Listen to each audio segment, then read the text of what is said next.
Defensive free agents, edge defenders begin with Shaq Barrett. Yeah. Buccaneers put the franchise tag on Chris Godwin. Yeah. Barrett, what's going to happen? That to me was the shocker of the day. To me said two things, right? With the Shaq Barrett not being franchised. First off, the Bucs getting the deal done with Levante David. Good for them there. Before he hit free agency, that's what always helps when you got a good team. The guy's been here for a while. He doesn't want to uproot his family. I'd be shocked to think that somebody else out there wouldn't have gave him a little bit more money. Yeah. But he's made good money. I mean, we know that too. But with the Shaq Barrett thing, it's two things to me. Either one, they feel confident that they can sign him to the long-term deal still, and they go, well, we're going to figure this out here soon, and he wants to be here and all that. Or two, which is what I think, and Florio made this comment today, and I kind of forgot about it. Barrett said he wants to break the bank in free agency. Yeah. And just between that comment, his stock's never going to be higher right now. To me, that's what I think most realistically is happening. And they went, whoa, Shaq wants a lot of money.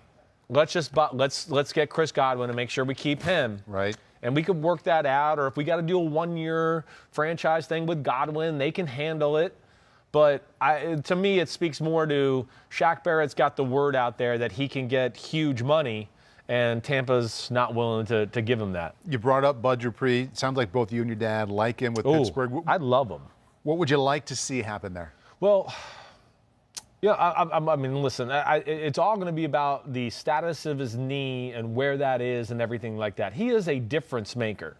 He is truly one of the best edge defenders in football. And it's not all about sacks with Bud Dupree either. It's not all about that. Again, like the Leonard Floyds of the world and some of those guys, even Khalil Mack, they can handle offensive tackles and double teams and dominate tight ends in the run game. They're the guy you want there. So, of course, I'd want to see him go out there, get big money. I just don't know what the status of that knee is. He hurt his knee in week 10, maybe somewhere around there. I can't imagine it's going to be 100% by the start of training camp or early on in the year, to where, in my heart of hearts, I want to go back to Pittsburgh.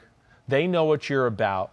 You're not going to feel the pressure of, I got to prove to my new team I'm good in training camp and everything and get out there and play. And the other thing is like we talked about, they got other guys on the front too, to where, it's a position to succeed, like Jameis Winston in New Orleans. That should matter. Right, that should matter, to where, okay, yep, I didn't get the deal I want. I'll come back here one more year. I'm going to have a kick-ass year, show everybody I'm healthy. People know my potential and all that. And hopefully I can put some stats with it, and then he can go into the next year and hit big free agent money. So maybe it's a good one-year chunk type of deal. Mm-hmm. Maybe it's a 2-year deal that's really a 1-year deal that he's got an option in the second year, something like that. But, in my heart of heart, I guess that's what I want to see him. I want to see him go back to Pittsburgh. That position to succeed ought to matter a whole lot. Should be conversations they have, because they have to worry about Watt first. They've got to worry about the interior lineman. He's in a great spot there if he stays. And can't mess with anybody's business or money, but, I mean, there's some pretty good logic to stay in there. No doubt. And let's just say this. He fits on any team. He could play 4-3 defensive end or 3-4 outside linebacker. Right. It doesn't matter. You put him in the Patriots and they want him to play outside linebacker, he could do that. You want him to go to the Jets and go, hey, we want you just to be a 3-down lineman coming off the edge, 3-point stands down lineman like that, and a 4-3 defense, he'll be able to do that too. A lot of big names on here. Yeah. Clowney, Dunlap, Vernon, Leonard Floyd. I want to break them down into two categories. Okay. Who are you saying, fool's gold, don't do it, don't give him all that money? Yeah. Clowney would be right off the bat the one where you'd go, there's just too much injury history there. Be freaking careful, all right? I mean, and I think that's an obvious one. I don't think I'm breaking any news there, that one. The other two, to me, are these. You see a team fall in this trap every year.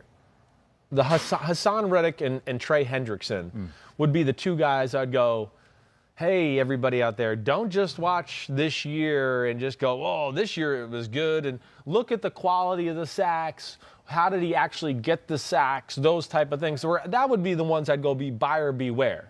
Because, those are the kind of guy that, people will be able to say, oh, like, look, we signed him. He had all these sacks this year. And, I just don't think they're true difference makers. They're good players, don't get me wrong, but I think this is more of these past years more of an aberration Is that, am I saying that Aberration. right? Aberration, excuse me, rather than the real them. Right. And I think they're good players, but not like as sack sexy as those two were this year. How much is Crocodile Dundee worth? Aberration. Aberration. Wasn't that? You're right. I think it might, the first one was. Yeah. You're right. It might have been the Aberration. I can't remember. Don't ask me. I'm not smart enough.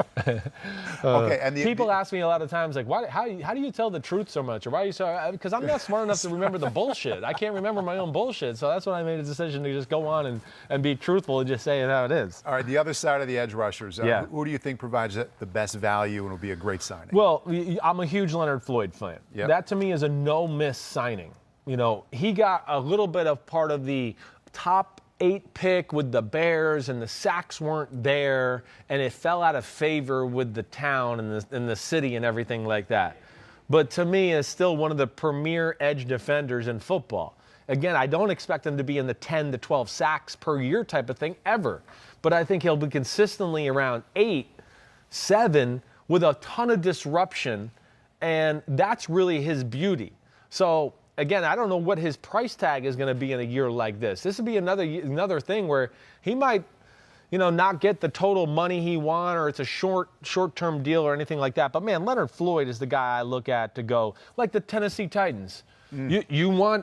You need edge. You want a Jadeveon Clowney? Well, this is Jadeveon Clowney right now. This is the guy. Leonard Floyd's Jadeveon Clowney now. Oh, you want to stand him up a middle slot linebacker, let him rove around, and then run through the A-gap, put him on the edge, put his hand down, drop him into coverage. Floyd can do all that. Like that's where I look at him with like the Tennessee Titans, something like that. That can make sense.